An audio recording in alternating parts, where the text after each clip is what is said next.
Okay, maybe I'm back now. It does say that I'm streaming. Yeah, what's going on with OBS? I don't know. OBS is freezing, and I realized I was in the wrong category too that whole time. I was in the, at least on Twitch, I was in the Microsoft Flight Simulator category, which is super lame. I didn't mean to do that. Does it still show me in the Microsoft Flight Simulator category?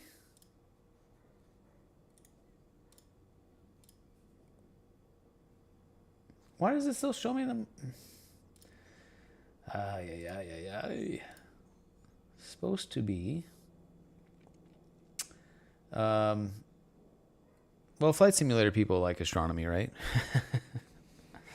Apologies to the Microsoft Flight Simulator community for, you know, kind of clogging their category with the wrong thing. No, it didn't update. Why did this not?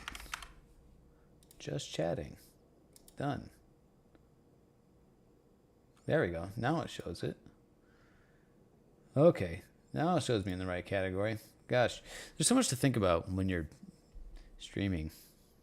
I don't know. Anyway, stars have been removed. A lot of noise in the background of this image because it's, you know, it's only an hour and a little over an hour and a half of integration time. But that's okay. That's okay. This may be too much sharpening. We'll try it. We'll try it. Anyways, when we do noise exterminator, hopefully we got Presta back. No, that's all right. We'll stick with that. Despite so little data, the processing tools are so good. It actually comes out pretty decent. So, oh, well, let me post, I'm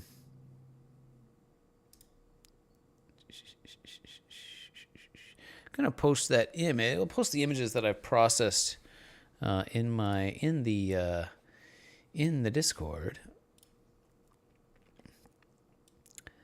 Discord server. If you guys, I think the invite link. Oh, what the heck? Copy.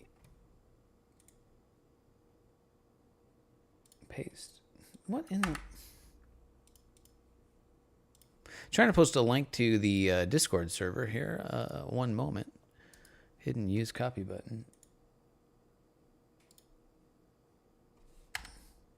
Wow, really? It's because I'm in streamer mode. That doesn't actually work. What the heck? Stream Elements just posted it. You're right. I hope that link is still good. Actually, I haven't tried that link.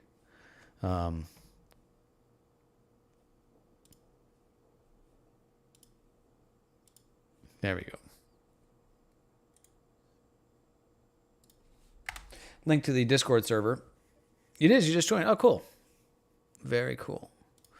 And yeah, so I wanted to post these images in the Discord server. So let's do that.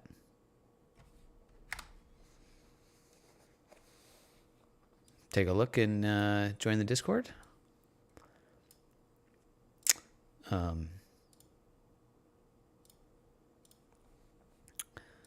Okay, let's get back to processing this one.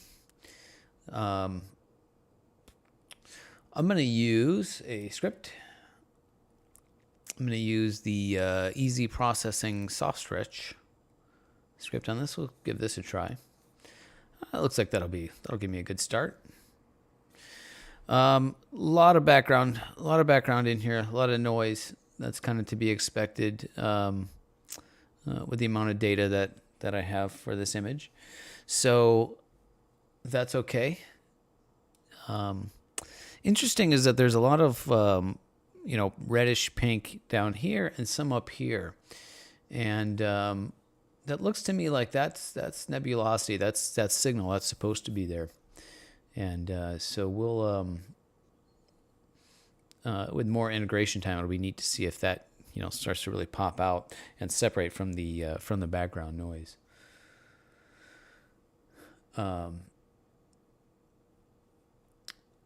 So now I'll do some more histogramming on this.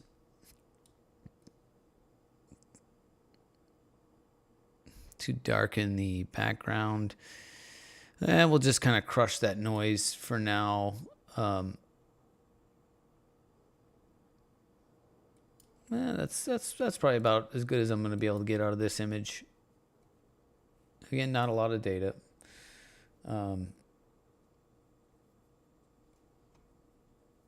But still pretty nice to look at. A little bit flustered with the OBS issues. It actually did this to me a while ago. I was trying to stream some other stuff and it would freeze. So I'll have to play with that.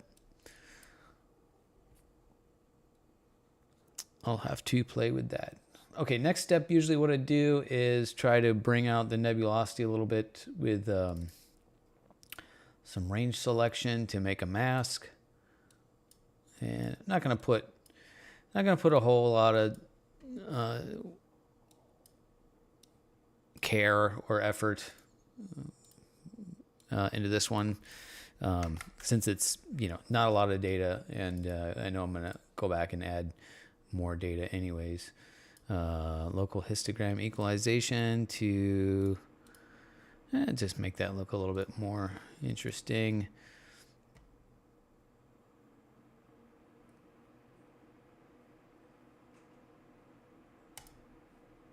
Get rid of the mask.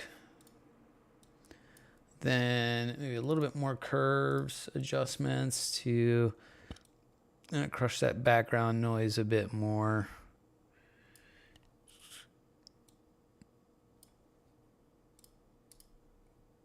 And then I'll bump the saturation up.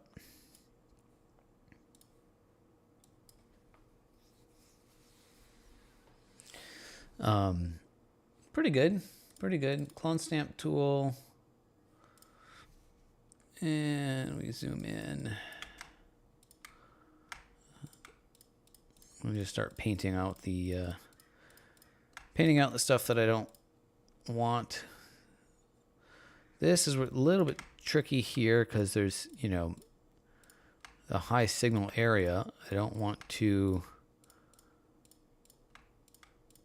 introduce data that's not supposed to be there, just kind of trying to blend this. Yeah, you can barely tell there, right? Let's see, just looking for any of these other halos that are kind of ugly looking. And we'll just clone stamp these out. Boom, boom. Boom, boom, boom, boom, boom. Stamp.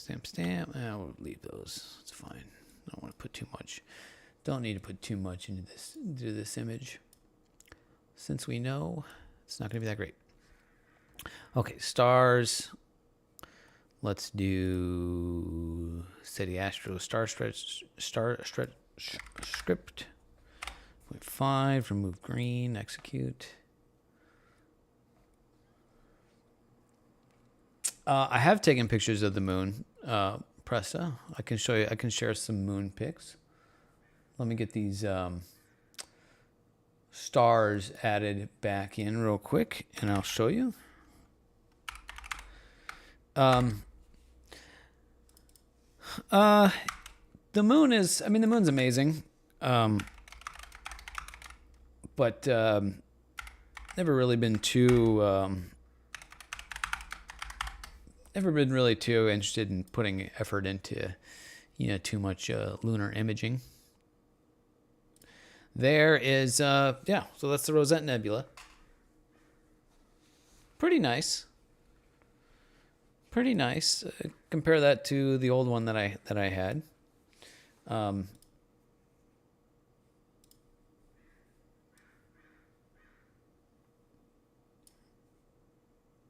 Let's see if I can kind of get both of them in here.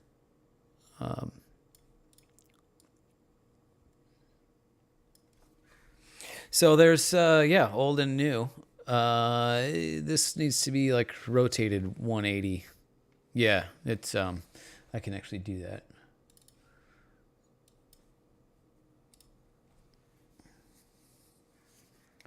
Yeah, stars just, pop back in there and oh, not quite 180. Yeah, not quite. Let me undo that. I think it's more like 90. 90 the other way.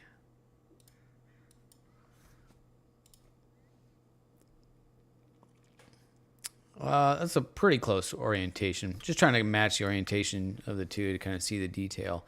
Yeah, the one on the left is much more colorful and vibrant, and that's that's what you're gonna get between light pollution and no light pollution. Looking at like this area here, but and then to see this like this beautiful blue. This one just really has this beautiful colors, this teal, and there's like some teal and purple, blue in there. I'm not going to get those colors from here, so that's okay. Glad to be able to get what I can get. It's fun to be able to do this from home. Before I always could only do it, when I go out to the desert. So, okay.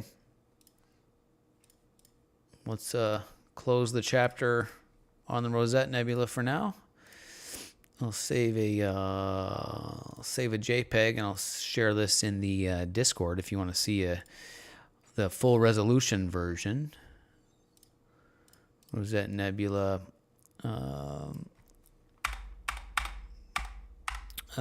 This was 1 hour and how many minutes was it? Again, I don't math in my head. It was 20 exposures times 5 minutes divided by 60. So what is 0.667 of an hour of 60 minutes? 40. So that's an hour and 40 minutes. 1H40M. And then I put the I title these with the amount of integration time and then the date it was processed, which was 12/18/24.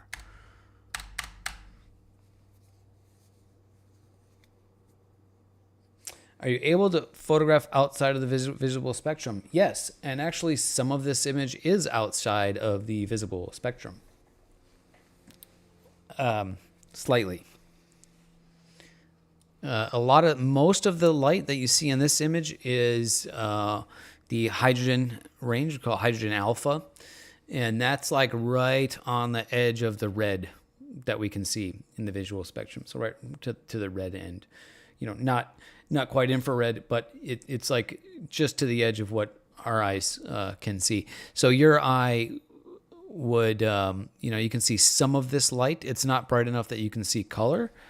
But it would look very, very, very, very dim to your eye. So this is just to the edge of the visual spectrum, but not nearly as far as something that would be like actually infrared or ultraviolet on the other end. So, cool. Okay, let's post this one in the Discord.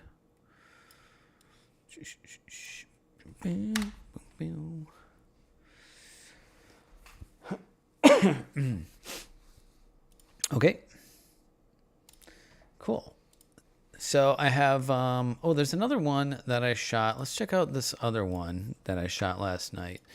I might not be able to do much with this, but it'll be interesting to kind of see what we can do with the Pleiades in 45. So I only have 4 exposures of this. So it'll be interesting to see how much, so what is that, like 20 minutes of exposure. So this is a star cluster known as the Pleiades, or the Japanese term Subaru. If you're familiar with the Japanese auto manufacturer Subaru, their logo is this star cluster. It's a bright star cluster. You can see it in light polluted areas, although kind of dim. And there's some brilliant blue reflection nebula around here. And so my filter is going to block some of that. This is really a broadband target, so not ideal for the equipment or the skies that I have. But it is ideal for the field of view that I have, and it's in a good position in the sky. So you might as well record some data of it and see what you get. I can show. Let me actually get this stacking going, and I'll show you an old image of the Pleiades. And so we go clear, and we'll add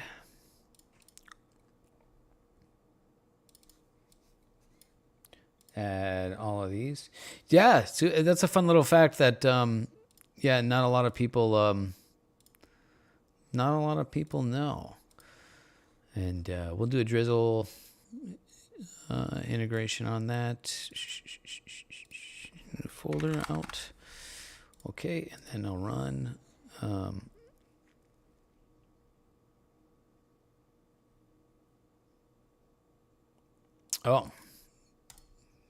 Okay, it's telling me not to drizzle, so I will not. Okay. Yeah, Subaru. Yeah, check out the logo. It's a Japanese name for the Pleiades star cluster.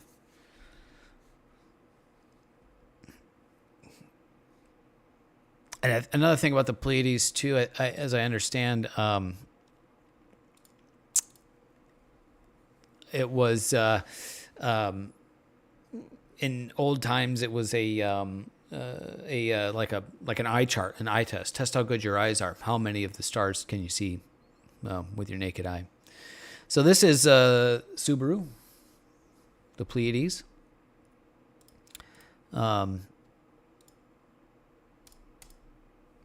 Couple of different processes. This is old data. This is not what I shot last night, and this was shot from the desert. So those are brilliant, beautiful star cluster, and there's a lot of dust. Call this IFN, integrated flux nebula, something. Just this like dust that's out there in space, and it's blue because the stars are blue. And that blue light is reflecting, it's bouncing off of that dust. And that produces these blue wispy patterns. So I probably won't see much of that, but it'll be neat to see what we can see. And we'll see what we see.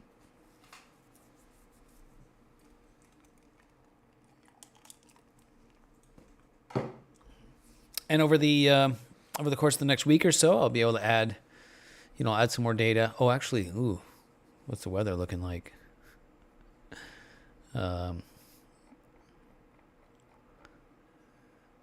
Yeah, I've got like maybe another week, and then we've got rain. Then we've got maybe rain and clouds coming in. So definitely cannot image if it's cloudy. That there is no magical filter for. So here's the forecast for the next couple of weeks. So it looks like I got like 4 nights in a row here, then maybe a couple of nights, and then looks like some weather coming in towards the end of the year, and then there'll be no imaging. But that's the kind of weather that you use to work on. Use that to build telescopes or work on imaging.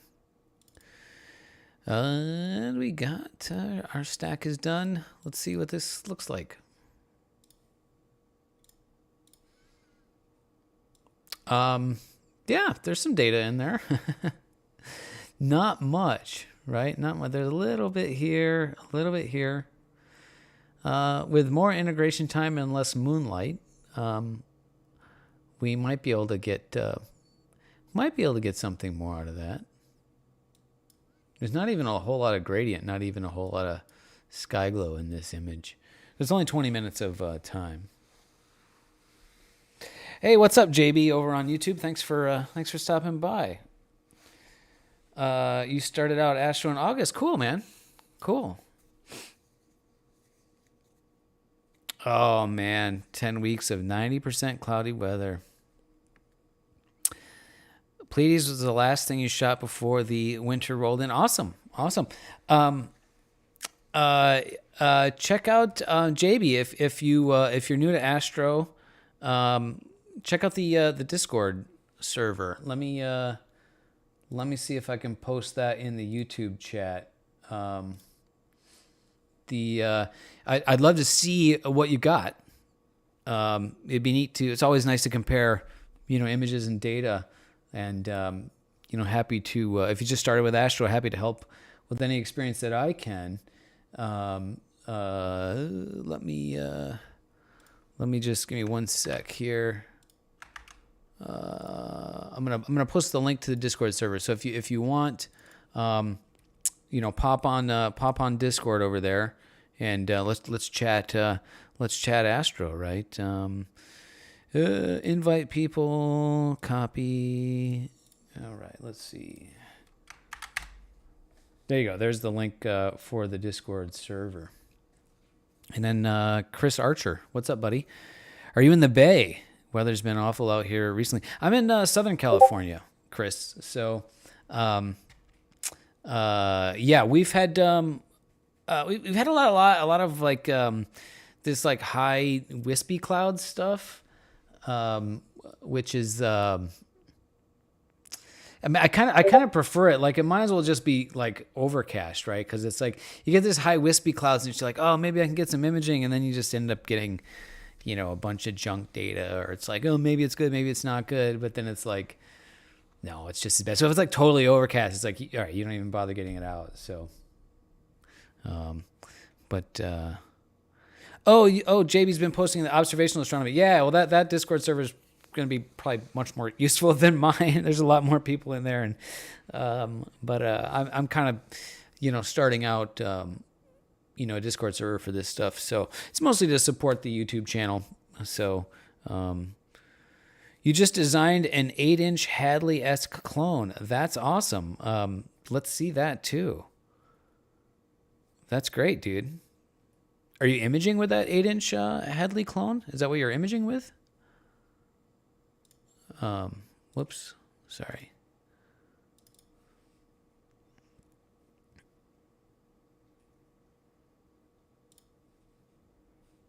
You have to. I appreciate it. I appreciate having like my own Discord servers. It's kind of like supplementary to kind of help the really to support the YouTube channel and like my projects, and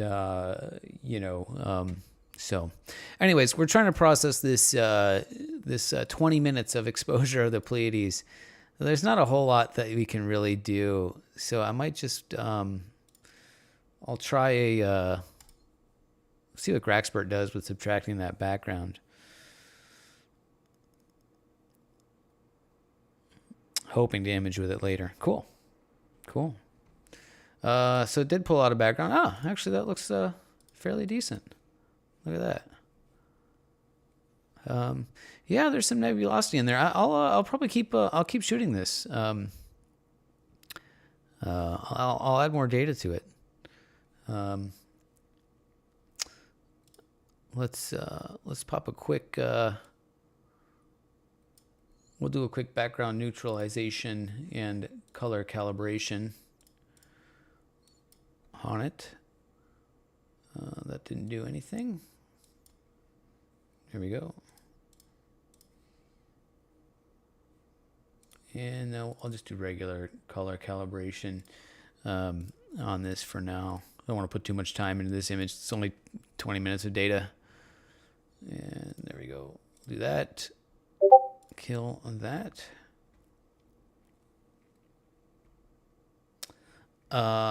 Yeah, cool. I should probably turn. Oh, cool. Look at this.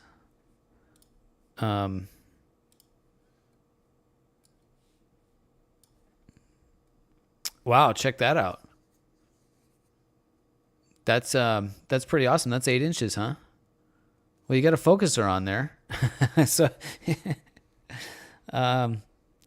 yeah. Oh, and what's that mount? Did you build a mount also? Is that the one from the guys have been sharing on the Cloudy Night forums? The 3D printed harmonic drive mount? It looks like it. And that wedge looks interesting too. Maybe I've seen your post in the Cloudy Nights forums. Maybe, 'cause that looks familiar to me. Or you're basing your design off of their stuff, which is fine, which is cool.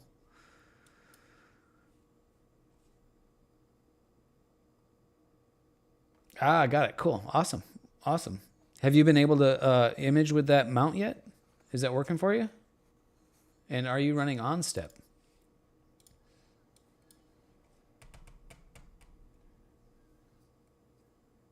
Oh, whoops. I didn't want to do that yet. You guys are distracting me.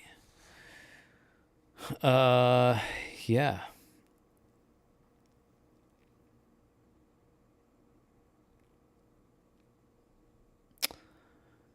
The Keen 1 equatorial? Oh, you just got OnStep set up. How was that process for you? Setting up and configuring OnStep has been very much, how to put it nicely, very much a challenge. Very much a challenge. Not a lot of fun.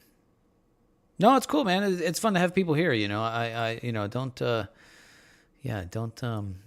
let me think I'm complaining. And what I'm doing, you know, I'm not really. This is not. I mean, obviously, this isn't that important stuff here, but it is the Pleiades. Quasar Pete, how are you doing? Welcome.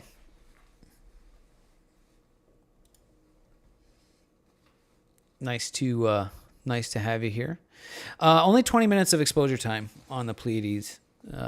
Only had 20 minutes on this. I'll get more data on it over the next week, and it'll be neat to see what we can pull out. But even at 20 minutes, I'm rather impressed with what I'm seeing. Whoops! Oh shoot! Didn't mean to do that. No idea. I've had I have very sort of uniquely interesting compartmentalized interests, like flight sim, hang gliders, cycling, remote control, airplanes and helicopters, astronomy, astrophotography. It's kind of all over the place. But it's all awesome. It's all cool stuff. So, hopefully you are also into astronomy.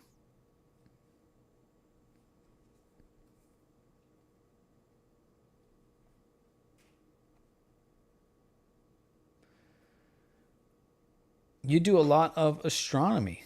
That's great. Are you doing astrophotography or visual astronomy? Where are you doing astronomy from?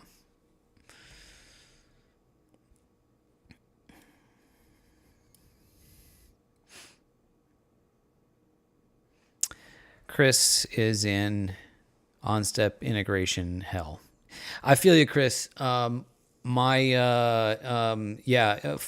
with OnStep is amazing. That what we have, to have open source, free software like that. Please don't ever interpret me as being, ungrateful, for what the community has done with OnStep.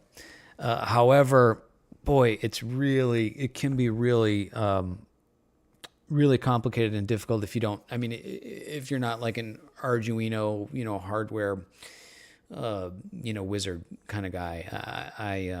It's difficult. It's difficult for sure.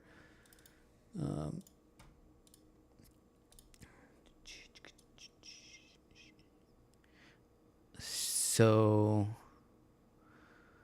I'm guessing the reason that I didn't really do the kind of color calibration that you would really need to on here, but I'm guessing I'm seeing green probably because the filter is blocking out more of that bluish light.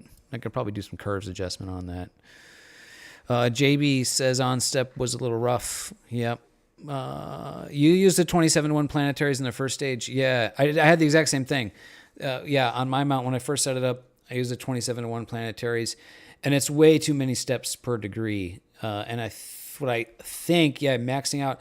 I think what's happening there is you're at a limitation of the CPU on Arduino, like the instructions per second. It can't go fast enough to get a decent slew speed. I actually switched to 5:1 planetaries, which is like gives you a 500-to-1 total reduction, which initially seemed, I thought it seemed like maybe it was kind of on the low side, but it's been working fine for imaging, at least at the scale that I'm doing. And the slew speeds are still, I wish they could be a little bit higher, but they're acceptable. So, yeah, I use 5:1. Yeah, the motors sound like they're going to blow up. Yeah, those gearboxes themselves make a lot of noise too. Those 20, because the 27:1 planetary is like, it's at least two, it may be three stages, right, of planetaries stacked up. Each reduction is only like 6:1 or something like that. So, yeah, so the 5:1 is only a single, stage planetary. And yeah, mine are almost entirely silent. Like I can't, when it's slewing, I really can't hear anything now. So on the rig that I'm using. Yeah. Quasar Pete does a lot of astronomy. Yeah. Oh, your scope is in your profile pic. An 18-inch Dob. Wow. Oh, and some radio astronomy. Your profile pic on Twitch, Quasar? Oh, it is. Look at that. Nice. Very cool. Very cool. I got friends that have big Dobs like that. A friend of mine has I've got a friend that has an 18-inch Dob, and I've got a friend that has a 20-inch Dob. It's good to have friends that have the really big telescopes. That's, I don't want to own one of those myself because they're just too large, and to like carry it and transport, and of course the cost. So you make friends with someone that has a really big telescope because they're usually more than happy to let you look through their telescope. So I get to enjoy the telescope without having to own it. So I appreciate friends like you.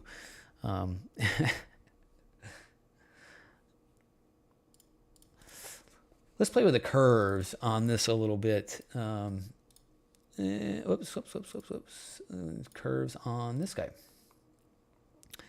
And maybe we can bring the background down a bit like that. And maybe we can adjust. Can we get this to be look a little bit more blue? Not purple. That's kind of blue, right? Let's try that. And then let's just push some saturation into it. Kind of fun.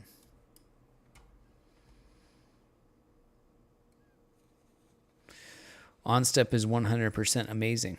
Really rough to get it working properly. I don't know if I would say it's 100% amazing, JB. It's still, my experience is still rather buggy, nuanced, maybe you'd say. I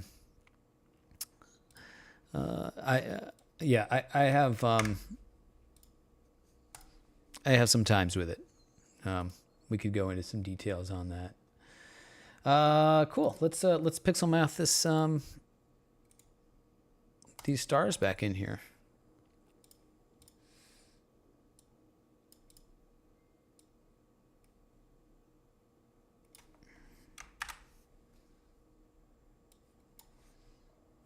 There we go. For 20 minutes in the Pleiades in Southern California, Bortle, over 9,000. That's not too bad. That's not too bad. I really like this field of view, and my composition here with it like rotated slightly on the side. The only reason I did that was because the Orion's belt that I imaged earlier, I wanted that rotation, and this was kind of a filler target. So, Yeah. Yeah. You have the 5-to-1 planetaries, JB. I look at that, a new follower. Thank you for the follower, the follower. Appreciate that. You went with the 50-to-1 planetary into Chris Archer. Went with 50-to-1 planetary into 79-to-1 harmonic. Boy, I can't do that math in my head though. So slew speed is far too slow. Yeah. I wish. I wish. It seems like I need a friend that's a a programmer, hardware whiz to look at OnStep and make it make sense for me. It seems like a CPU limitation is what I'm understanding is the reason why we can't drive these stepper motors fast enough to get good slew speeds. I know it's not the stepper drivers or the stepper motor hardware themselves because have you seen 3D printers lately? Like these things can go like mad, right? So maybe I'm making an assumption there. Maybe something different is going on. But it seems to me like that a CPU speed limitation in 2024, like, are you kidding me? Like, like this thing can do, so, are we just using crappy slow processors and we could get like but then like maybe you don't want to use a more powerful computer because then it uses more battery and, more power in the desert, when you're trying to image on a battery or something. I don't know. Somebody who's a programming whiz, a software whiz, please educate me on OnStep. I think another big problem with OnStep is that it's like compatible with too much hardware. Like there's so many different ways you can build and configure the board, the actual board itself. Like it's like a good thing and a bad thing, right? Because like it's a good thing because you can build it the way you want, but the bad thing is like now the software has to support all that stuff. Is it something with the ASCOM standardization? I don't know, Chris. Because you see other telescope mounts can slew way faster. Commercial mounts, I definitely see those slew faster. Let me murder this. Spam bot here.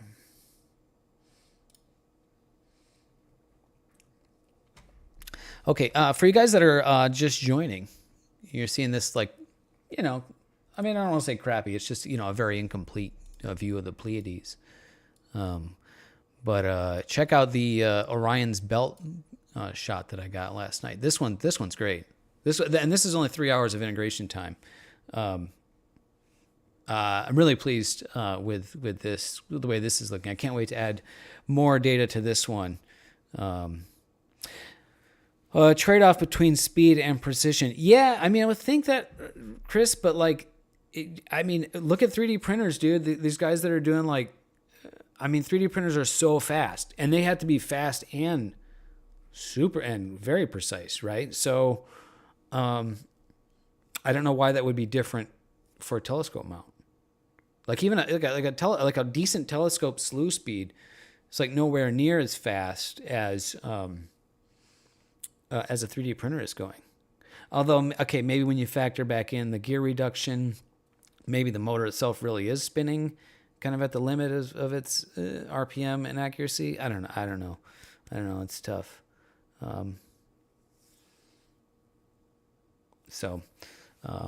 Thank you, Quasar. Yeah, not bad, huh? I was kind of not really sure I wanted to image this one with my current setup and my current situation. I didn't think it was going to look very good. But I'm glad I did. And now this is only 3 hours. And I find with my current setup with the light pollution and filters and stuff that I really want to be at like, I don't know, more like at least 5 to 8 hours because before it starts really looking good. So I can't wait to add more to that. This is the Rokinon. Yeah, Rokinon 135. Yeah, yep. And a planetary camera, the Uranus C planetary camera. My most recent YouTube vid is about that. So, guys, give me 1 sec here, and I'll give you another image and to look at. Here's my old horse head. This was shot with my 8-inch Newtonian. I have seen the horse head visually in a 20-inch telescope, and it's like from a like Bortle 1, Bortle 0 20-inch telescope, and you can just barely see it. It was really challenging visually. Have you seen it in your 18 Quasar? I gotta go take a piss. I'll be back in 1 sec.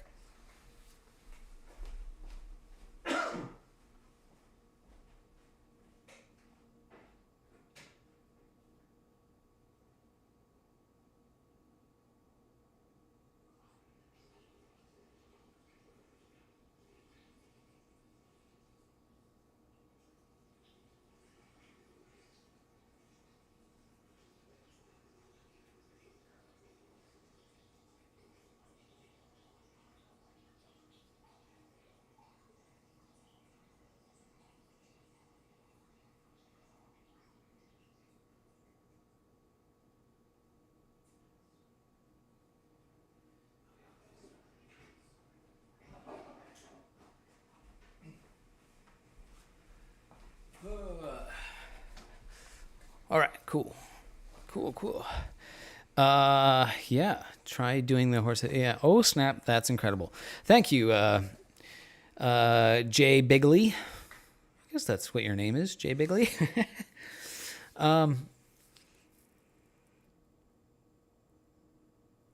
Get a light shot. Yeah, that's with the 8-inch. This is 8-inch Newtonian, 8-inch f4. That's what you built, right? 8-inch f4.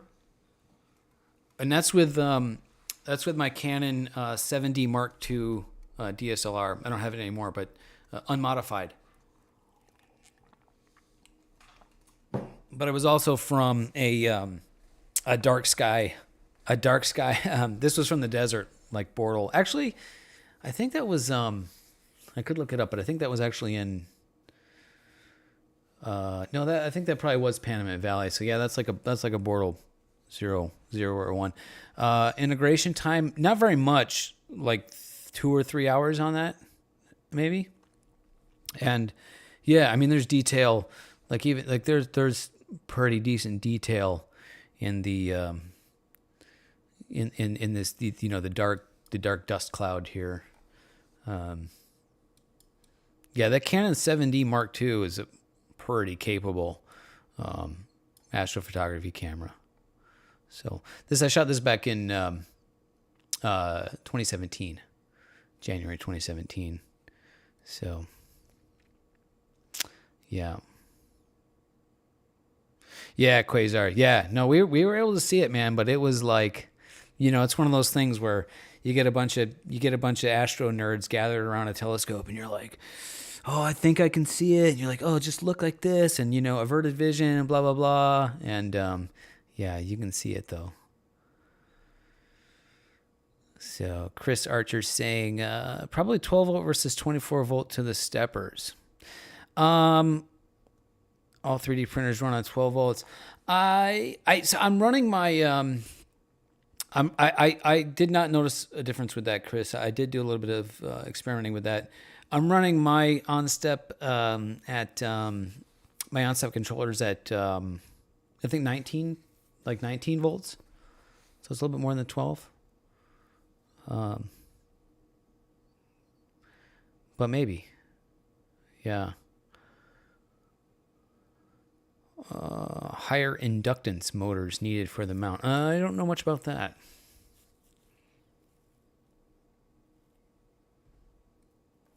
Find distant quasars. Well, your name is Quasar Pete. That's in your name. Yeah, a friend of mine showed me a quasar. We were at a dark sky site. He's like, see that? I'm like, that's a quasar. And I'm like, well, it just looks like a star. when you don't know what you're looking at, it looks rather like an insignificant star, but then you realize it's a quasar, and it's like, oh, that is really old light. That is really far away. All right, let's move on to. Whoops. No, I'll save this so I can come back later and see what we can get out of it. At a later time, or when we add more data. Pleiades. And this was 0H. 20M. And 12, 18, 24. Right, yes. Thanks, you guys, for being here. Pretty fun morning so far. I was thinking a stream like this would be, or a drone. Yeah.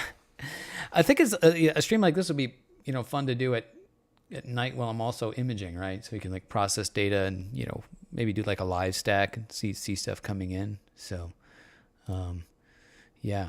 Okay. For my next trick, I have a mosaic. Ooh. Of a rather obscure target. This is NGC 7822. And I have a 2-panel mosaic to show. Oh, these are, I'm going to show it like this. Your record was 10.8 billion light years away. Wow. That, yeah, that's pretty far.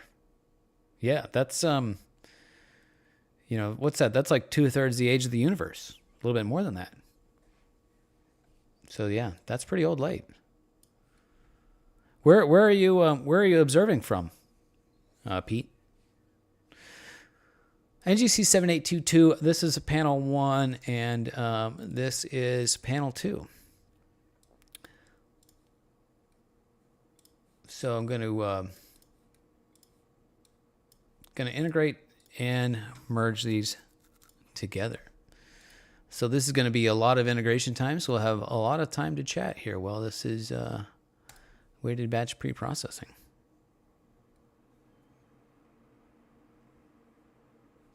Okay, and lights, we will clear that and add file. And that was the new follower sound effect. Thank you for the follow. I missed the name on that. Chegg something. Thank you for the follow. Appreciate you being here. Brisbane, Australia. Have to go an hour or two out of the city. Do you get like Bortle Zero out there? I bet you do. Pretty much the majority of the whole continent of Australia is pretty dark. I bet some pretty good observing down there, huh? So we're looking for 7822, and so I have 3 nights of data on this now. Let's start with the panel 1s. Add panel 1s.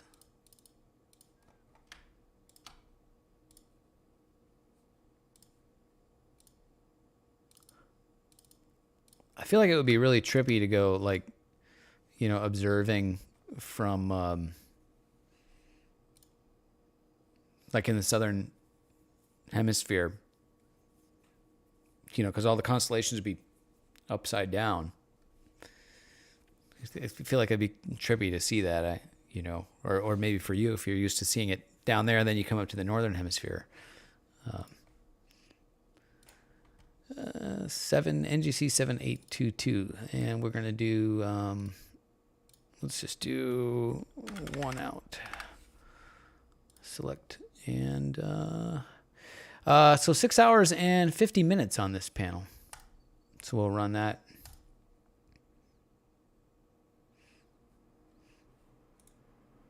And for those guys, if you weren't here earlier, my OBS studio has been like freezing, and so the stream has been crapping out. So if the stream craps out, I'll I'll just restart it.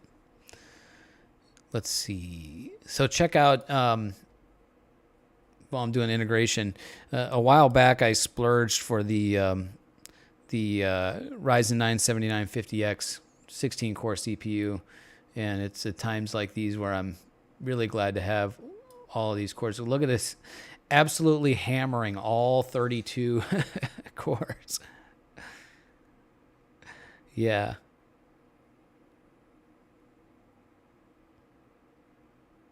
To see Polaris. Yeah.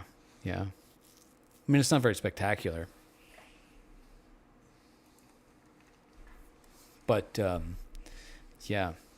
Yeah, I guess if you don't, since you don't have a, we don't have a convenient star near the south celestial pole, right?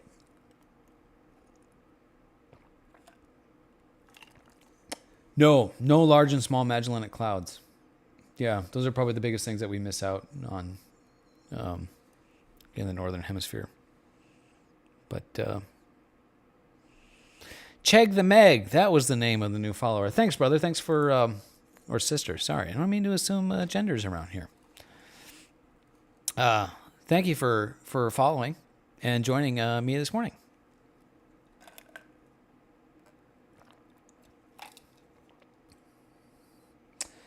Eta Carina. Oh, the Carina Nebula. Yeah. Let's Google pictures of the Carina Nebula. We can live a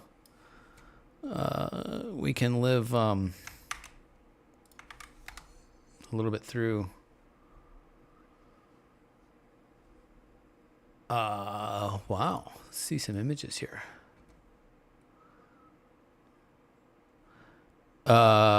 Well, so okay, when I Google Eta Carina, this is looking like a planetary nebula, but I think you were talking about the Carina Nebula. Are there two different Carina?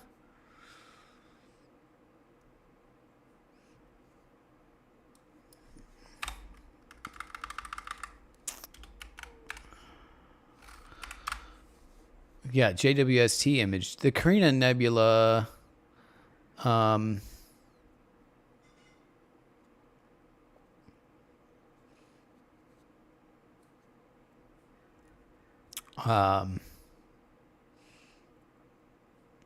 think this is probably what you were talking about. Yeah, I researched, but I think isn't the Carina Nebula in the Large Magellanic Cloud? Isn't that an emission nebula in the Large or Small Magellanic Cloud? I suppose we could read about that. Yeah. So were you talking about so Eta Carina, or were you talking about this?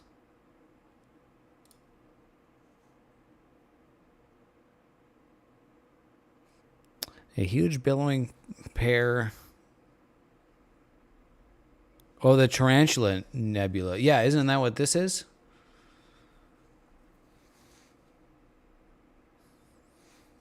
All right, search page.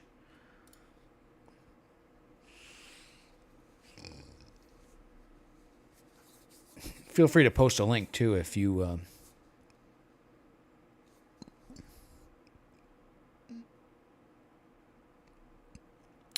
You said 5 rows down. 1, 2, 3, 4, 5. That image?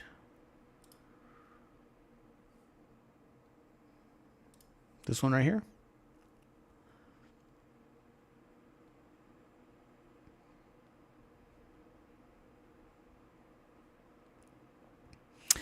Image with ESO 3.6 meter telescope. That's a little bit bigger than an 18.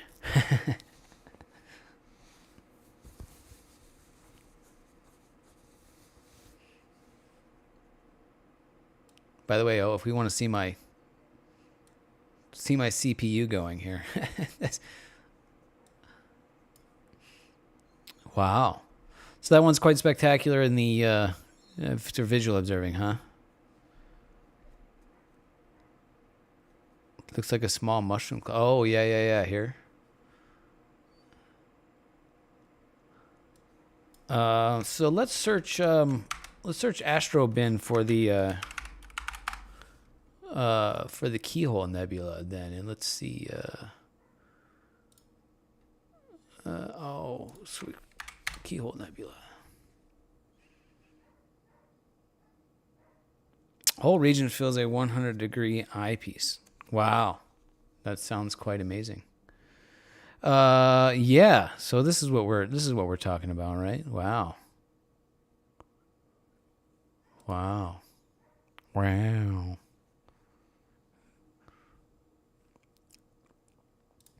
That's done. Integration done. This computer's fast, man. Let's take a look at that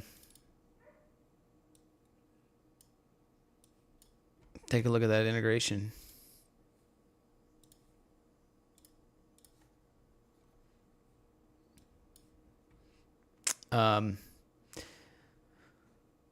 Yep. Well, that's what that looks like. Okay, now we will integrate the second part. And let's see. So let's see. I want to know how much integration time I have on that first panel. It tells me over here. 6 hours and 50 minutes. So panel 1 was 6H50M. Okay, so now I will go back, clear, add. Now I go to 3 nights on this. We'll do add my panel 2. Nice. This is on the 15th. And I'm not sure, like, if I have, I may not have the same number of images of subframes on them. I kind of got sidetracked, got lost on keeping track of that. 6 hours and 40 minutes. Okay, it's only 10 minutes difference. So, yeah, that'll be good. Let's see. We'll make a new folder for the outputs. Select and run. Continue. All right.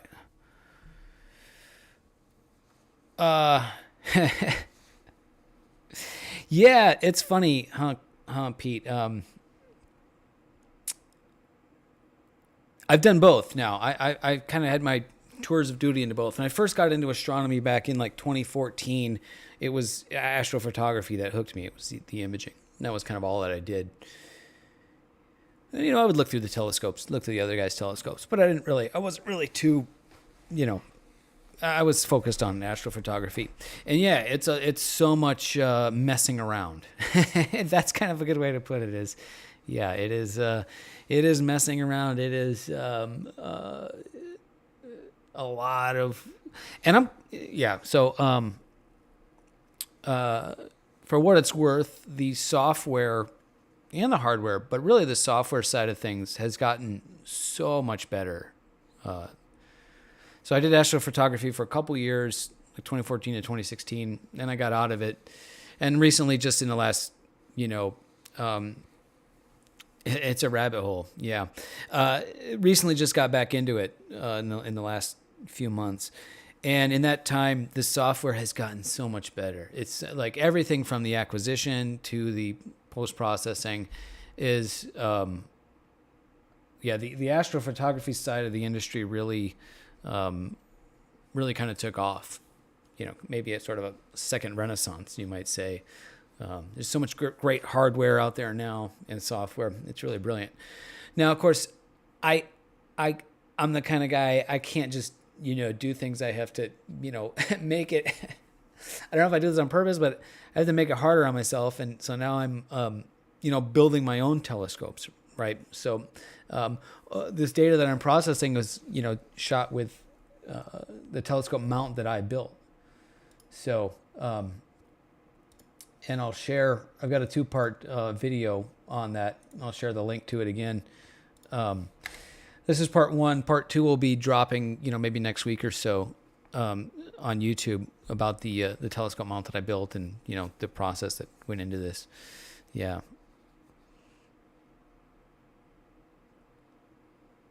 Yeah, I feel you on the cost. Yeah. But I mean, I don't know. I mean, you could spend, oh man, how much did you spend on eyepieces, Pete?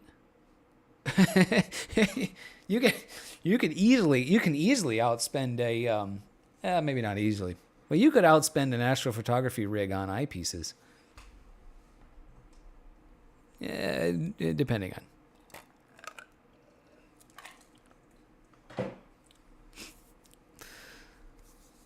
But yeah, so this is ticking away.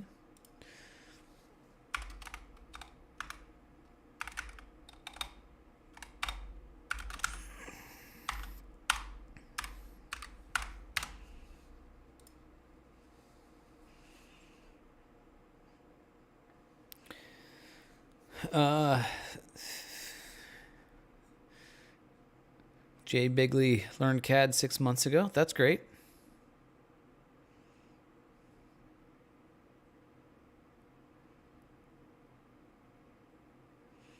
Cool.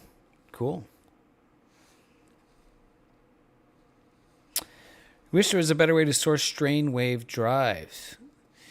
I feel you, Chegg.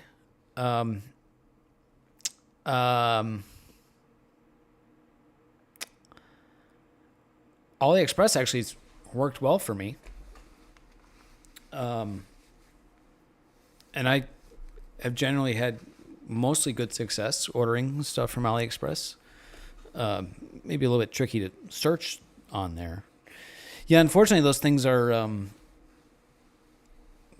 pretty niche pieces of hardware. And you definitely don't find them at Home Depot. The Strainwave gear drives from my mount I did find on eBay. They were used, and then I found identical Chinese knockoff models on AliExpress that were quite a bit cheaper. So if I were to do it again, I would buy them from there. Main issue with the big scope. People are attracted to it like moths to a flame. Well, that's what you get, Yeah, see, I really enjoy the that sort of outreach aspect too, Pete. Showing people things for the first time, in the telescope if they haven't looked before. To me, that's kind of just as fun or a different kind of fun as, doing it myself. So, yeah, I really enjoy the outreach aspect of it. Getting people excited about space. There we go. There's my 2 panels integrated. It'll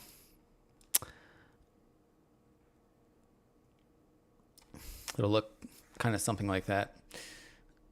So now we need to image solve and get them aligned. Let me just remove some old unnecessary files.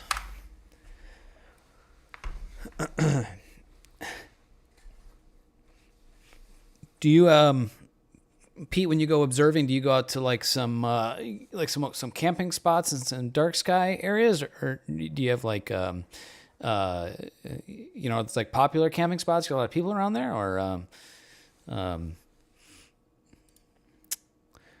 what's my favorite target for imaging? Gosh, maybe I should just go through my whole catalog.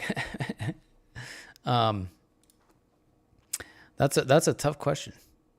Let me work on the solving here, and we can look into that.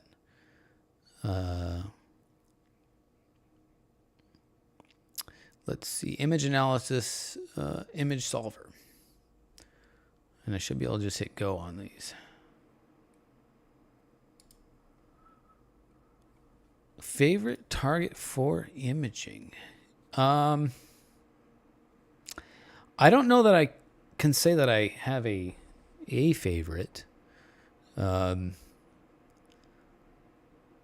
kind of haven't. I've kind of only just now starting to image things more than once. I think you'd really kind of have to have like, do like multiple or image things at different, field of views or in different filters or something to kind of get a feel for that. But I think colorful reflection nebula are probably more interesting to me than like galaxies. Galaxies are tricky, and trickier to process too. So something that fills the frame with a lot of color and the Horsehead Nebula sticks out in my mind. Image solver. We solve. Oh, active window. It should have done both of them. Right. Okay. Used to be in an astronomy club. Sick of the politics. Oh, geez. Oh, man. I can relate to that on many levels. I have to check my notes because I can't remember off the top of my head how to do these mosaics. Script mosaic by coordinated.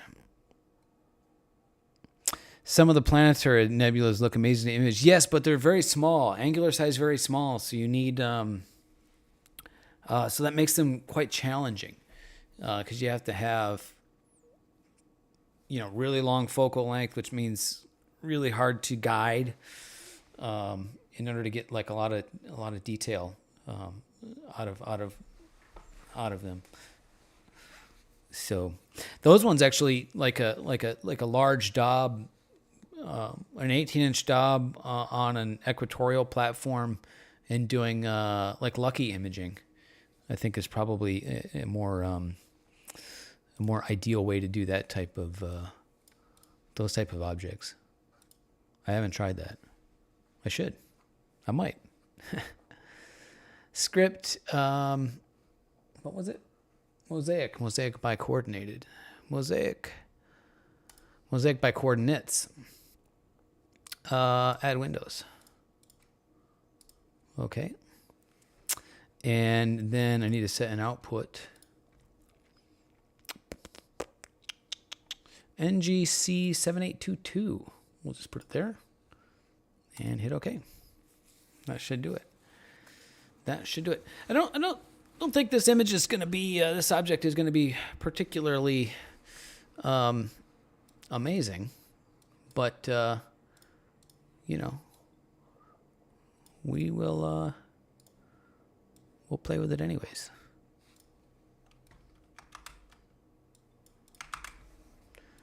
So that's how they will look. And let's see, did that put those out there? It didn't. It's kind of weird process. Now I actually have to save these. And projects.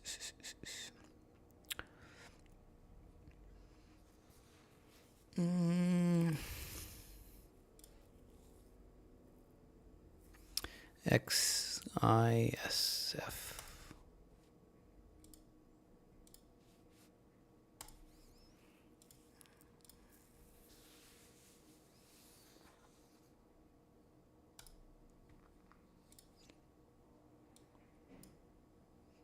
Okay, so those are saved. Now we do process all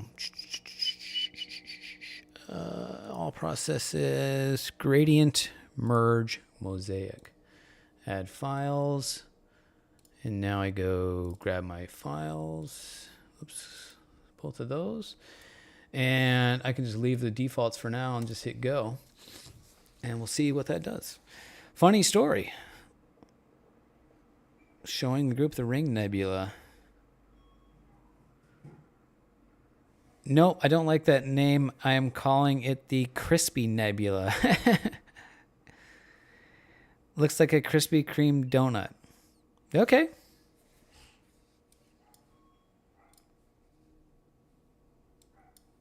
Sounds like somebody's at my door. One sec here.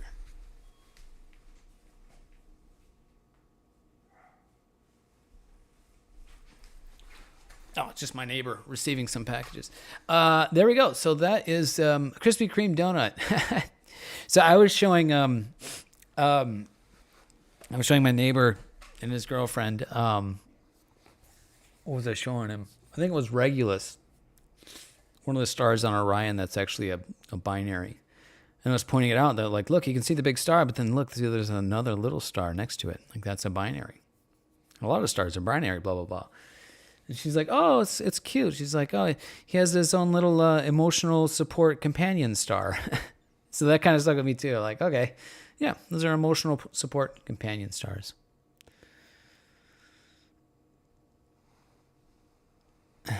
There isn't a single nebula you've looked at and been like, oh, I see why it's named that. Chegg, the Horsehead Nebula.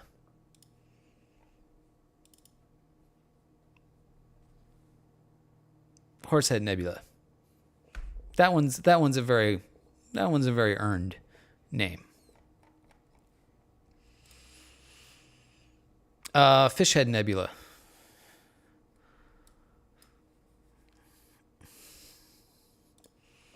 Heart Nebula. There's a few. There's a lot of them are not good, but there's a few. There's a few.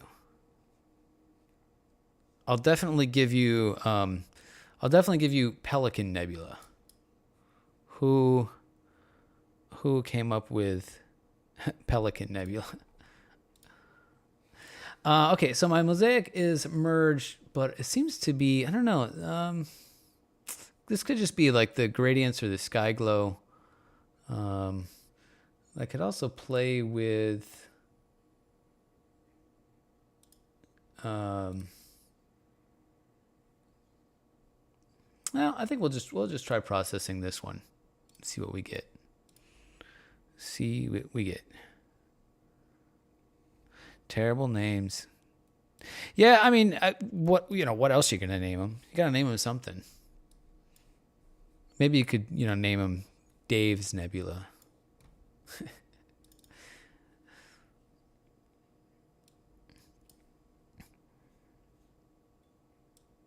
Or maybe back, when they were, when a lot of these were discovered, there was, they were doing some interesting psychedelic drugs or something back in the 1700s. What was Messier on? Crop that out. I think this is going to be kind of weird because I have like so much like sky glow down here and less up here. A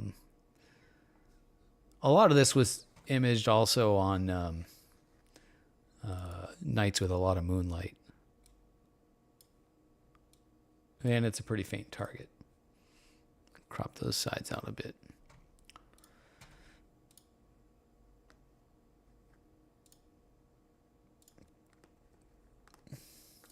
Looks like the stream's still working. That's good. This thing was crashing earlier, so hopefully I don't lose you guys. Yeah, let's save this. Ran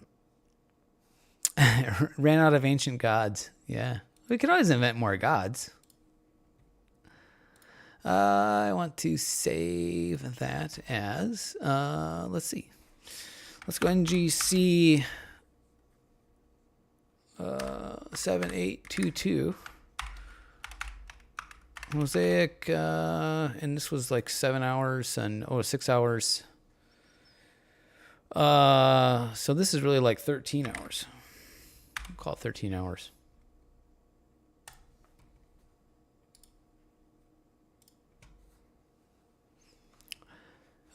Okay, let's grab, I like to do, I like to try Graxpert for subtracting background gradients first, because it's easy.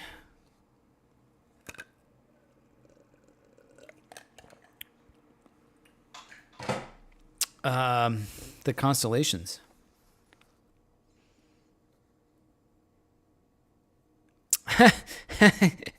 Yeah, at the planetarium. That South Park episode. Wow, look at the noise on that image. But look, there's a lot of detail in here. And yeah, I get some. Yeah, this is a tricky one because even though the integration time is similar, the noise is quite different between the two. So processing this will be. There's almost like a pattern noise, like it wasn't.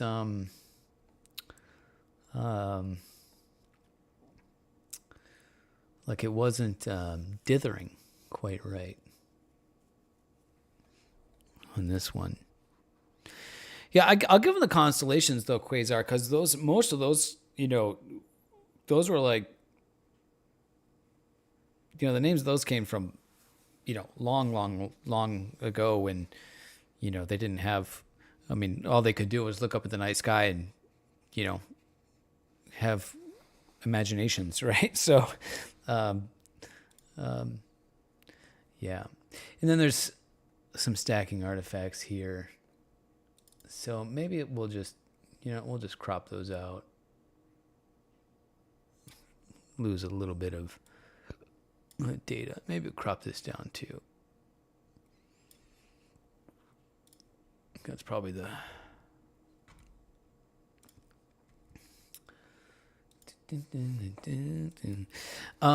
Yeah, this is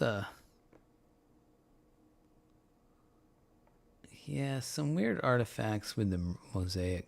I haven't done mosaics. I've only done a couple of mosaics, and so I don't have a lot of experience with that. But there's this neat cluster down here. But it's kind of cool. We'll process it and we'll see. Maybe I need to experiment more with the mosaic settings.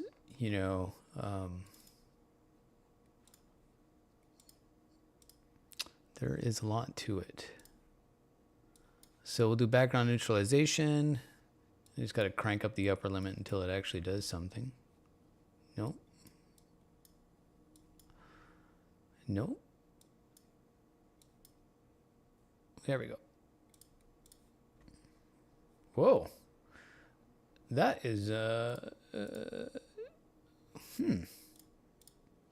Okay, that is not what we wanted.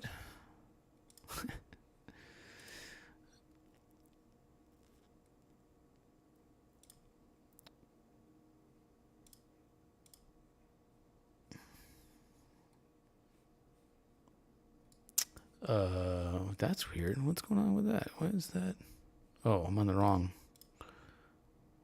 That's why.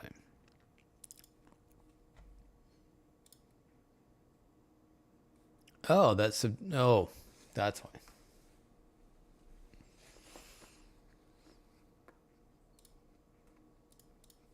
We'll just do color calibration then.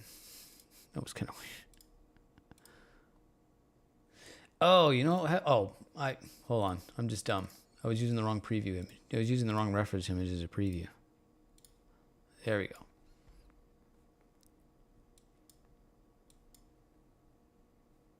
Which still may not do anything. There we go. That's what we wanted to see. Mosaics would work with something like the Veil Nebula or Barnard's Loop. I mean, mosaics will work with anything. It just depends on your, your field of view and how large the object is. The field of view that I have is pretty wide. So the Veil Nebula, here's my Veil Nebula shot with this setup. That's one shot. So I don't need to do a mosaic with that. And that's from my light polluted balcony also.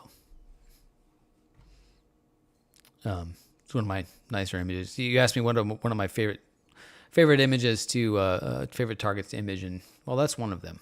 The Veil Nebula is pretty amazing. Yeah, not bad, huh? For the light pollution, not bad. I was really hoping to bring out more of the oxygen signal.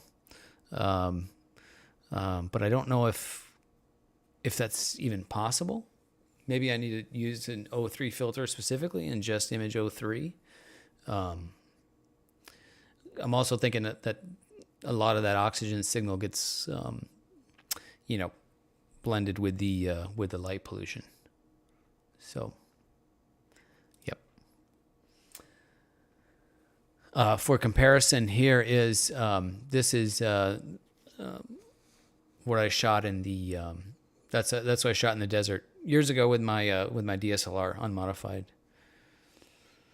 I'm in Southern California, Quasar, Chino Hills. So this is as light polluted as it gets. And on top of that, I'm in these apartment complex with bright lights on the apartment buildings around me. So it's pretty much as bad as it gets. So the magic of filters. This was shot from the desert, though. I don't have to go too far, just like you. I don't have to go too far to go to the high desert, where we have some very dark skies, and decent altitude too. The best site is Grandview Campground, which is it's like Bortle 0, Bortle 1, 1.5 maybe, and it's at 8,500 feet. So you're up above, a lot of the haze. That's the best place. This was shot from Grandview. So. Ever imaged a variable nebula?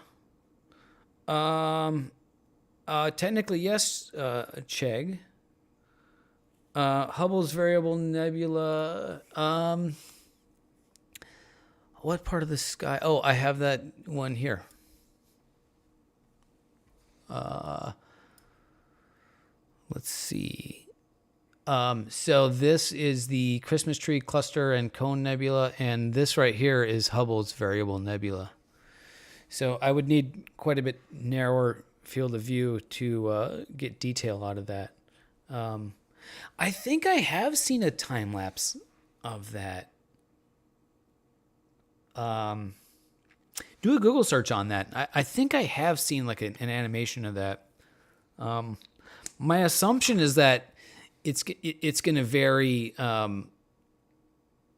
Visually, you thought it was a comet. Yeah. I think it does look like that.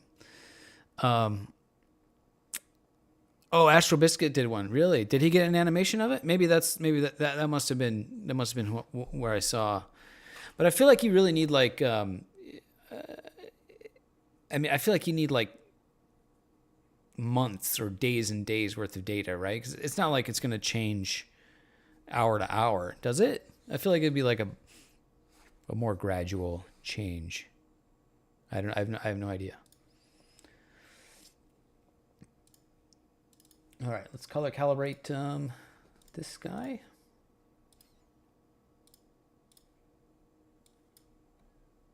A couple of weeks. Yeah, like every night for a couple of weeks. That would be cool.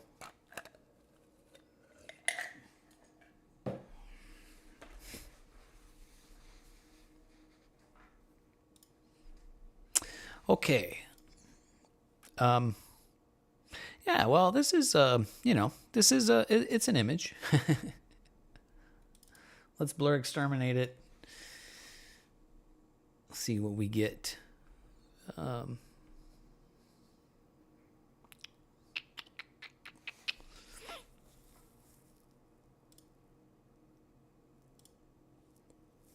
Definitely sharpens those stars up. Now I will subtract the stars. Starn it. Subtract the stars.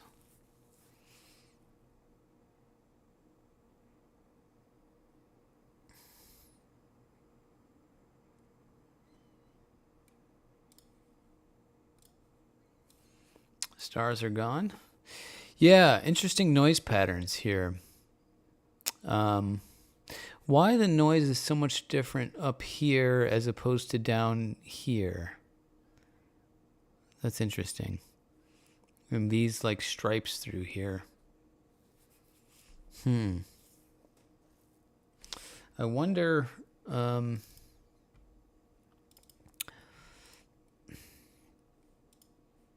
mean, obviously, a lot of different levels of gradient here, different levels of sky glow.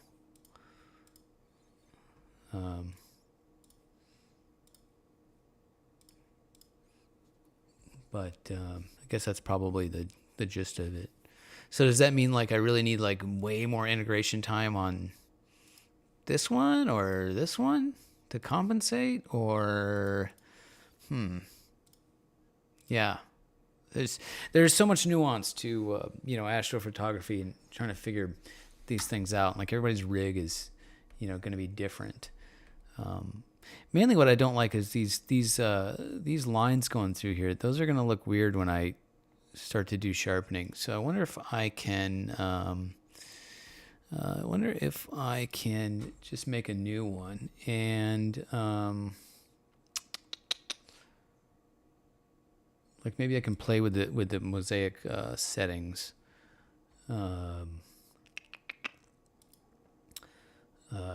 Like overlay or average. I guess I could just try different settings and we'll see what we get. Let's try overlay.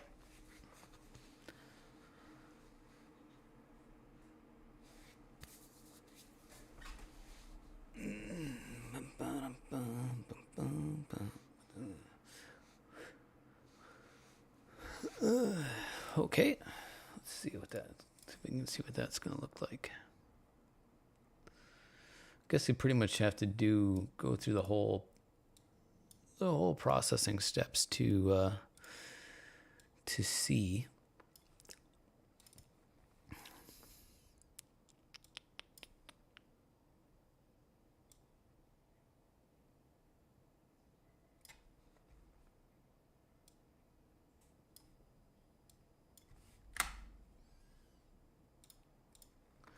Crop it.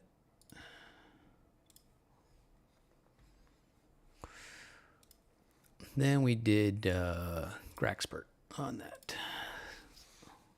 See if we can see a difference.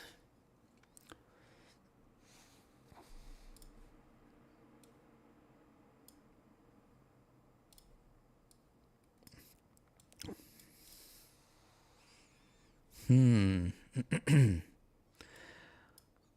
to pixel peep on a when you're watching a live stream, it's probably not the best. Yes.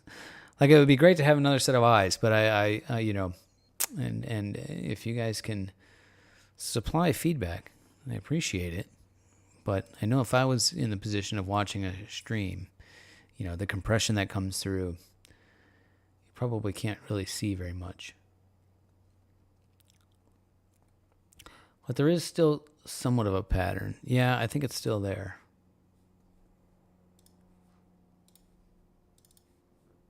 That didn't seem to make a difference. Maybe we just need more shrink radius and more feather. Let's try that. While that's running, I'm going to top off my water.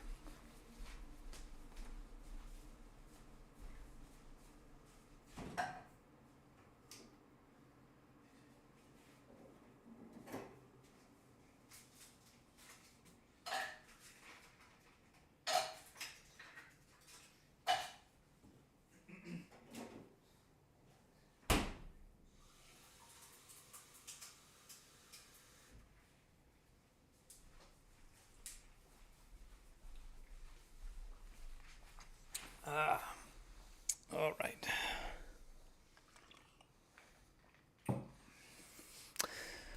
Okay. See if we can get an idea of this one.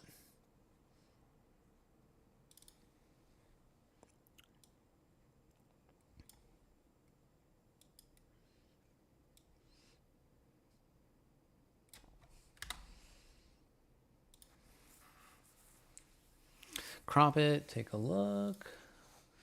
And then let's do Graxpert on that. Let's see what this is going to look like.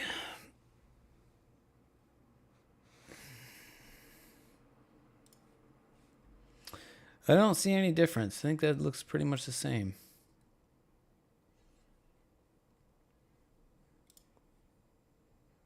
Yeah. I don't see much difference. All right, we will just continue to process the original image and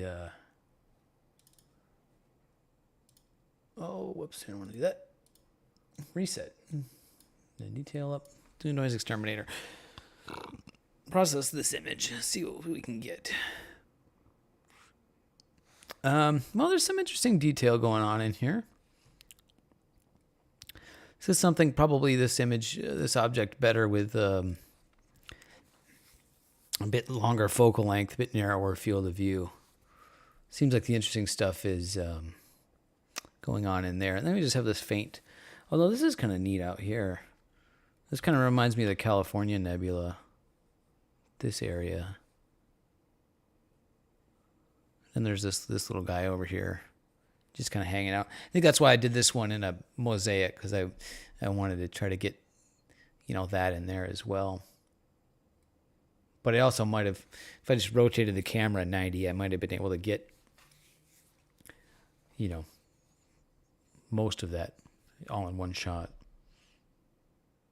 So, well, we'll go with that. And histogram transformation.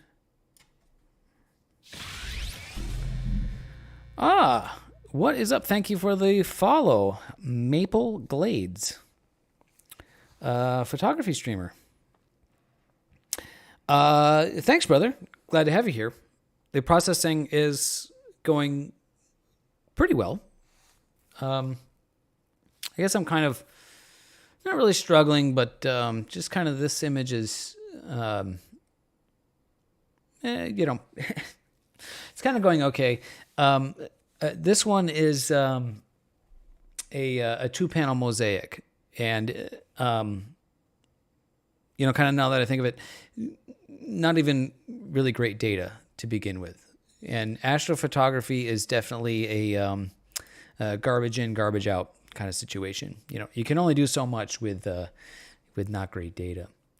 And a lot of this was shot. This is pretty faint stuff, and a lot of this was shot with a lot of moonlight. So for what it is, it's pretty okay, in the light pollution.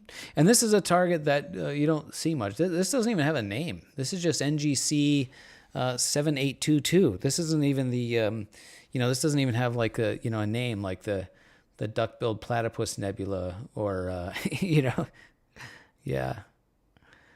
Are you the telescope? Yes, Mitch, or Mika. I am the telescope guy. That's me. I am him.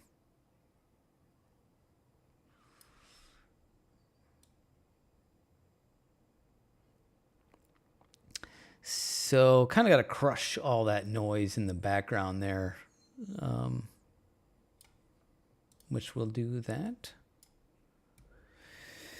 Yeah, Maple, are you also an fellow astrophotographer? I can show you. Let me show you some of the other stuff we did. So this is a mosaic. This is the third. Got 3 nights of data on that now, and I think I need quite a bit more to really bring that out. I'm dual streaming to Twitch and YouTube right now. Yep. I have most of my this content is really more on YouTube. I've been building, telescopes and stuff, so kind of dual streaming to both. But I also have the Twitch channel going, so might as well do both. 3D. Thanks. You love videos on 3D printed telescope. It is. Are you talking about my 12-inch telescope, which is that one right there? Yeah, there it is. I actually have a problem with it right now. Photographer and photo streaming. Oh, you had a photo streaming community on Twitch. Oh, very cool. Cool.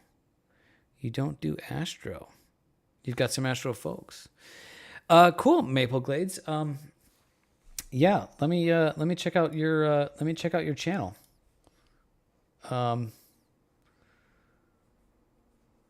I will. Yeah, Check out your channel. Yeah, astrophotography is it is super interesting. It's a different kind of way of thinking about photography. Um, oh, you would tag photography all the, yeah. I thanks for the tips. Thank you. Yeah. This is the first astrophotography stream that I've done. So I actually set this Twitch stream up like a couple of years ago. I was doing Microsoft Flight Simulator streaming. So quite a big different, quite a big different. Mika over on YouTube asking the issue that arose. It's with the Go-To system. The altitude axis is not. It's not a hardware issue. It's a software. I think it's a software issue. The altitude axis is acting weird, and I had to re-upload the firmware. We're talking about my 12.5-inch Dobsonian telescope here. I had to change the firmware when I built my focuser, and so that I could run the focuser. And I somehow, I don't know if it's a setting that something that I did. Now the altitude axis is acting weird. It'll slew like slew in the right direction, but then when you go to like manually guide, it goes in the opposite direction. And then I'm pretty sure when it's guiding, it's also going in the opposite direction because objects drift. I don't know what's going on. Something weird. I was trying to troubleshoot it yesterday and kind of gave up. Anyways, I got distracted. Sorry, Maple Glades. Images we've processed today. So there's that one. Let's see. Here is this is the Pleiades. This is only 20 minutes of data. I only got 20 minutes on this last night. I didn't expect to get much. It was kind of just like a filler target. There's but with more time, even in the light pollution, I may be able to get something out of that.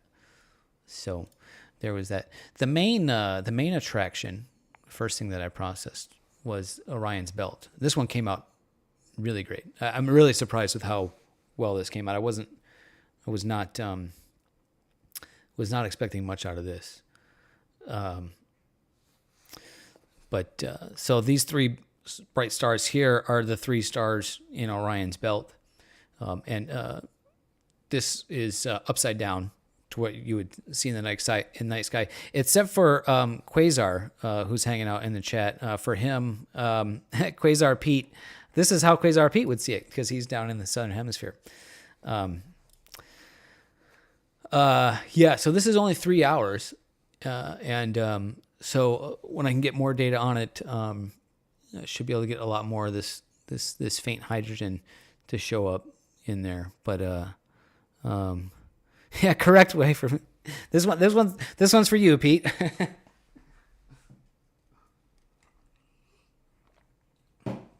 Try to be the inclusive astrophotographer around here. So this one processed really well. I was really pleased with that one. And this is the one we're working on now.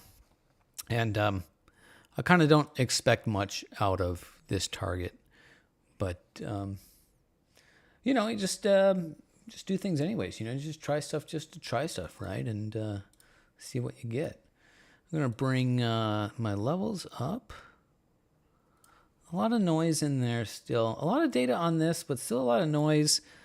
But it's it's just not very good data on a pretty dim target.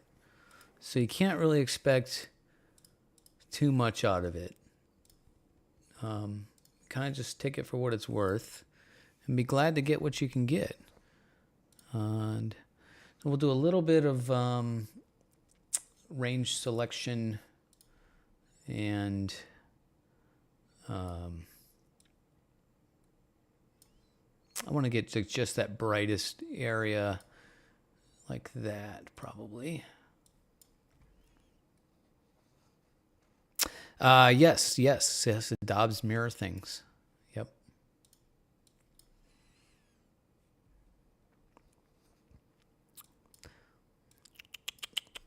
Whoops, didn't mean to clone that.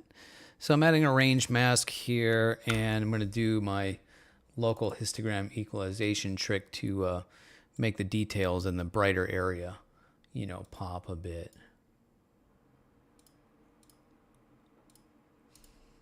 Yeah, just to give some more contrast in there. That'll make it look a little more interesting. Okay. And then just go back into the curves, and maybe I can bring it up a little more. I don't want to bring up this noise down here too much.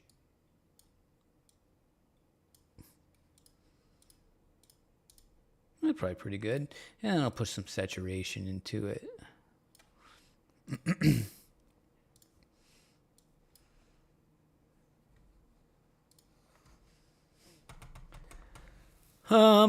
Yeah, cool.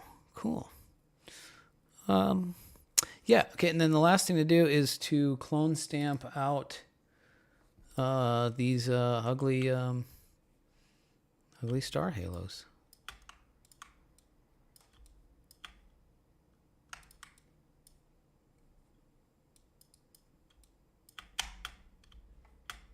This is kind of weird. How do I like PixInsight? As far I never tried Cyril. Cyril came about, during the time that I was away from astrophotography. But as far as I know, PixInsight was at the time and still is the standard, the tool. So to me, there's, that's what, and I already had a license for it. So, that's what I will use. PixInsight is kind of like doing things on hard mode a lot of the time. Although now there's a lot of plugins, that make it easier. And to really get the most, so you need to buy a PixInsight license, and then you need to buy a couple of plugins that are just as expensive, like Blur Exterminator and Noise Exterminator. They're totally worth it.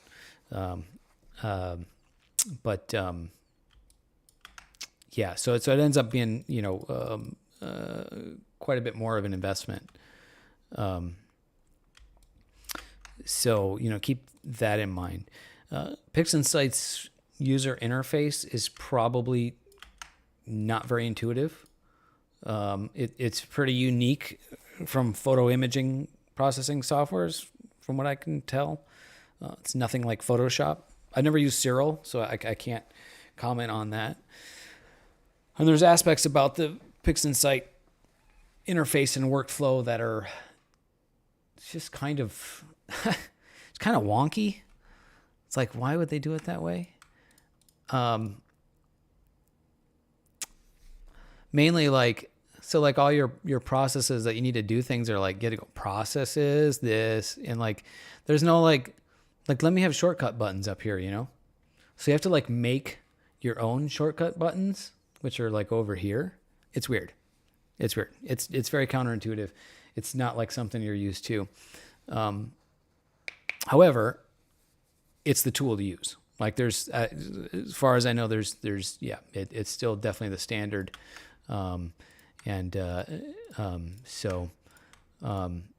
Probably, what I'm doing with one-shot color cameras, and these images of, kind of not great data, probably you could get, just as good results with Cyril or with any other, processing tool. But, if you want, the best tool, if you need the best tool, then, especially if you start doing, more advanced stuff like narrowband imaging, or combining color channels and balancing color channels and stuff like that. I think that's kind of where PixInsight maybe shines more. So, but it's hard for me to compared to something like that I haven't used. So let's get some stars going. Script SETI Astro, star stretch.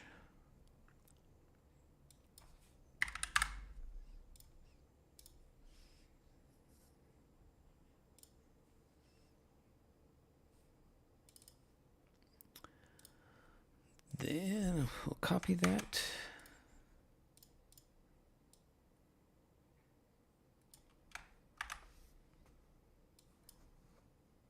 Boom. There. Well, that's not too bad of an image. That's okay. I got some ugliness down here, some noise that got pulled in. But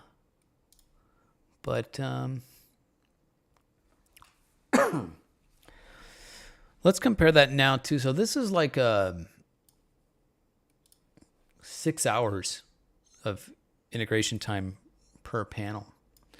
And I have this older one. It was like 2 hours. So let's compare. And it's definitely better. Yeah. Oh, yeah. Especially this area. This is fun to see this come out. Yeah, I hope you can see this after the compression. This area is much brighter, much smoother, less noise. The detail, there's more detail, just like mound here. In the 2 hours of integration time, just kind of looks rounded, but here I can see a lot more of this sort of lumpy detail. Yeah. So it's definitely better with more integration time, which, is to be expected. But it's cool to actually, see that come out, right? So cool. Let me save this guy. And that's about what I have for today. Let's see, 7822, and this was about 12 hours. And 12, 18, 24.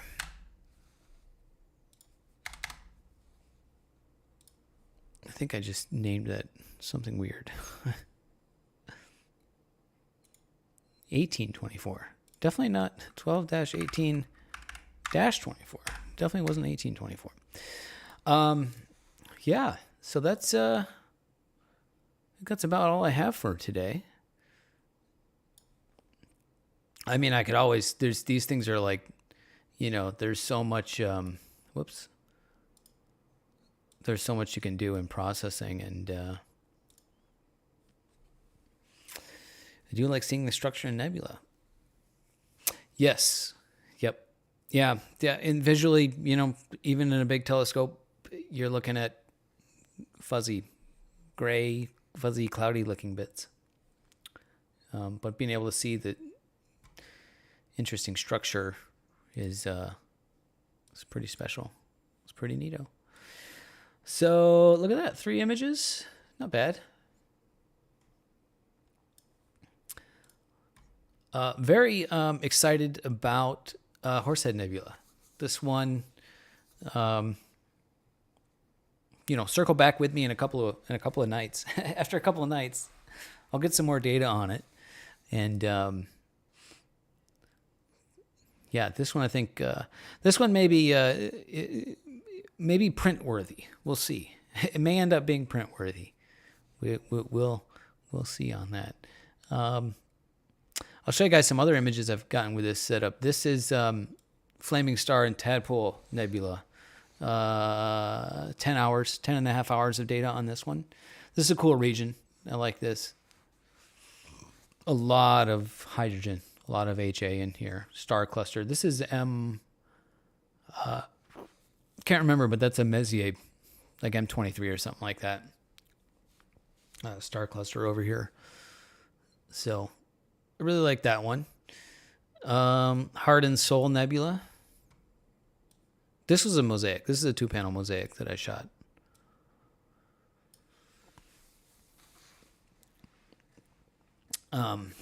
That one's pretty good. Oh, I actually reprocessed this last night also, and I think these colors are a bit better. So,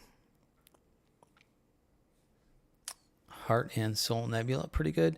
Let's see.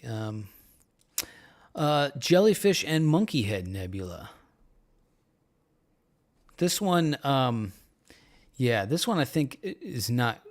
There's like cool oxygen here that I wasn't able to capture, but it's kind of neat to see those two together.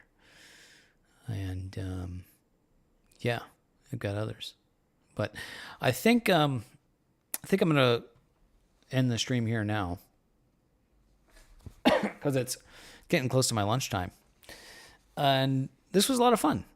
Thanks you guys for hanging out. Quasar Pete, good seeing you again. Jay Bigley, Mika over on YouTube, thanks for hanging out. Appreciate seeing you. Maple Glades, new follower. Chegg the Meg, new follower. Glad having you guys here with me. I'm glad you found it entertaining, Quasar. I think this will be fun to do, one night when I'm also imaging, right? So we can, I can show you the setup. You can look at the telescope doing its thing, and then do some processing while that's going on. It can be kind of fun. It's always fun to chat astronomy and that stuff. Agent Presta was here earlier. It's a friend from the flight simming days. Did some flight simming with that guy. It was cool. It's a lot of fun. So, yeah, I'm going to end the stream here. Thank you guys for checking out. Check out the Discord server. Links in the description on Twitch. Check out the YouTube channel. And do more astronomy stuff there. I'm building telescopes, making videos about building telescopes. I just put a video up the other day, part 1 of the 2-part video of assembling and putting this rig together and running it. So doing some like live streams here, I think, to kind of go along with that is pretty cool. Discord link. Yeah, it should be in the description down below, but let me post it also invite. There we go. Paste. There you go.